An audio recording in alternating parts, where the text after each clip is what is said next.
Before you even start, I did say I would come back if something big came up. And over the last couple of days, something big has come up, and I've been asked about it umpteen times. I've gotten emails, Facebook messages through my Facebook page, my personal page, and just in general conversation. And it's all about everybody's flavor of the week, Giacomo Turra, or as I like to call him, Jack and Mo content, or Quackamo, if you will, because of the fakery. Now, I don't know how much of it is fakery. I don't know how much of it he actually did or didn't play. I know he did steal some work from people. The sad reality of it is he seems to be a decent player, just unable, as many people have pointed out, unable to write material of his own or come up with his own ideas, maybe to improvise something or write or create. And in those instances, I've always heard those who can't do teach. And I don't mean teachers because I got caught up in that one before. You guys choose to be educators, and that's great. But people like Doug Marks um, might not have left his mark on the LA Strip in terms of songwriting ability, but that man's taught more kids how to play a guitar. So you get where I'm coming from. Maybe that's where this guy should have went instead of stealing other people's content. And I realize the pressure if you've got a YouTube channel not to be like my channel. Okay, like I'm probably the precedent on the other way down of what you don't want to be. Okay, 150 views every now and then you strike a topic, whatever. Um, but you have to kind of delegate what you want out of your channel. Are you going to pander to the 57 views, or are you going to be the person you're not to get more? And he obviously chose the latter on that one. It's going to affect big YouTube channels as well, because anytime somebody who's very proficient puts up a video now where the playing is flawless, the concepts are good, the songs are good, everything is good, people are going to question it. Like they're going to say, is there any validity to this video? Is this real? Is it fake? Did they steal this idea? Did they? And it's going to affect that as well. And this is a guy people gave equipment to, sponsored.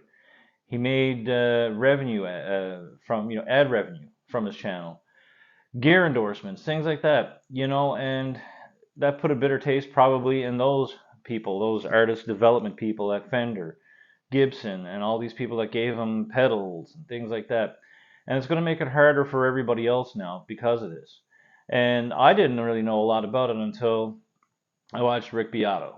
And he'd mentioned he'd done a video and he just didn't put the video out because he'd realized he just wasn't a skilled player. And he has standards on his show and will not put a video out with somebody who he does not think can play very well, which shot down my dream of ever being on Rick Beato's channel. Anyway, let's get back to the reality.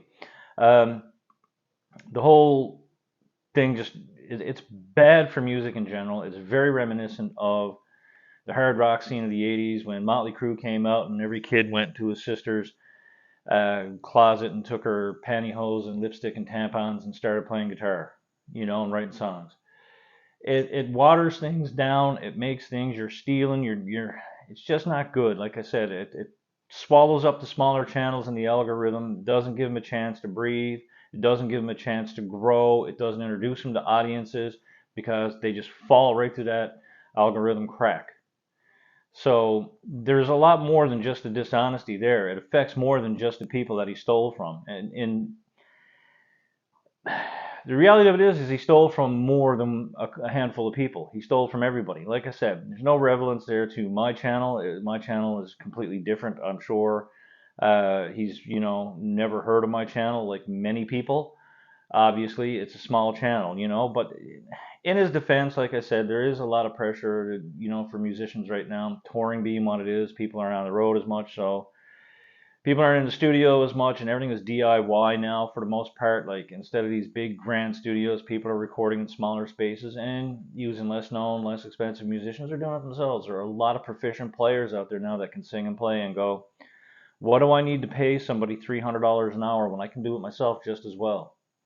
Um, let's give a shout out to Zach Top. That guy can do it all. Why does he need to bring in a session guitar player to play stuff when he's damn well capable of doing them all himself? He could probably do all the guitar tracks on an album himself if he was doing a DIY situation. He's just got that talent to do that and sing and write. So, uh, people are trying, what I'm getting at, people are trying to come up with more creative ways to make money, and social media, Instagram, and YouTube are the way to go for those people. But it's, content theft is a big thing, like piracy, whatever you want to call it. Those mid-level channels, as I like to call them, the guys with between 8,000 and 15,000 subscribers that get 6,000, 7,000 views on the videos, they're also dipping into content, not necessarily the playing, but the actual content and the topics. And they're copying that and they're using that from smaller unheard from channels. I know this from experience. I'm not going to be conceited enough to say that this guy's doing it, that guy's doing it, but there's a person out there right now whose last 5 videos have all been topics that I've broached within the last year and a half. Okay, that's a little bit. I don't know if it's coincident, but some of them had the exact same names, so that's a little bit weird. And I've talked about that before either. Plus the fact there's only so much content that you can really discuss on a guitar channel, right? But anyway, myself out of the whole situation, like I said, guitar companies gave him things. His ad revenue was massive. He was probably making a living just off his channel. And well, not now, so he needs to probably become an adult here and apologize to those people for taking their content and playing it and, saying that it was his when it wasn't. He also needs to give people credit and he needs to, share revenue. The whole idea of it is that it was theirs in the first place and you just took it. And if you'd gone to them and said, hey, I really like that song you did. I want to do a play along of my own. If I make any money, I'll give you this percentage of it. And they might have said, sure. If there is a takeaway from all this, hopefully those people that were affected by having their music stolen, maybe their channels might get a little bit more traffic now, and hopefully their 57 views become 57,000, and they can start generating revenue and or whatever it is they're looking for, because everybody does this for a different reason. And like I said earlier, if you got 57 views, you have to make the decision: do I want to change who I am to go out and grab more likes, more views, more whatever? And or do I, look at those 57 people and say those are the people that I have to keep? It's like sales. It's like being a salesman. Anybody can go out and get that first sale. Can you keep the customer for life? That's the question. And it's the same thing, I guess, with YouTube channels. You can get somebody roped in for a video, but can you keep it going, right? Apparently he could, but not by means of honesty. So my opinion is it's very bad for small channels because it's stealing people's work. It's covering them, burying them in the algorithm. And it's bad for people with bigger channels because, once again, it's going to put into question, is this person for real? Are they playing that for real? And you know what? The trolls are like us. They're fucking brutal. So let's hope that there is a positive from it, and it does, help creators come together. Shout out, like I always give shout outs to people's channels, whatever. Let's keep doing that, And that's going to be it for me. That's my opinion. It wasn't good, what this dude did. So once again, no relevance to my channel. It's not relevant whatsoever. But there are people out there that were affected.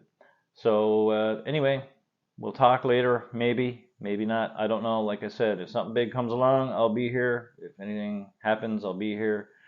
If not, I'm just going to go do what I've been doing the last couple of weeks and eat Ben and Jerry's and pretty much just binge watch Netflix and Amazon Prime. All right, guys.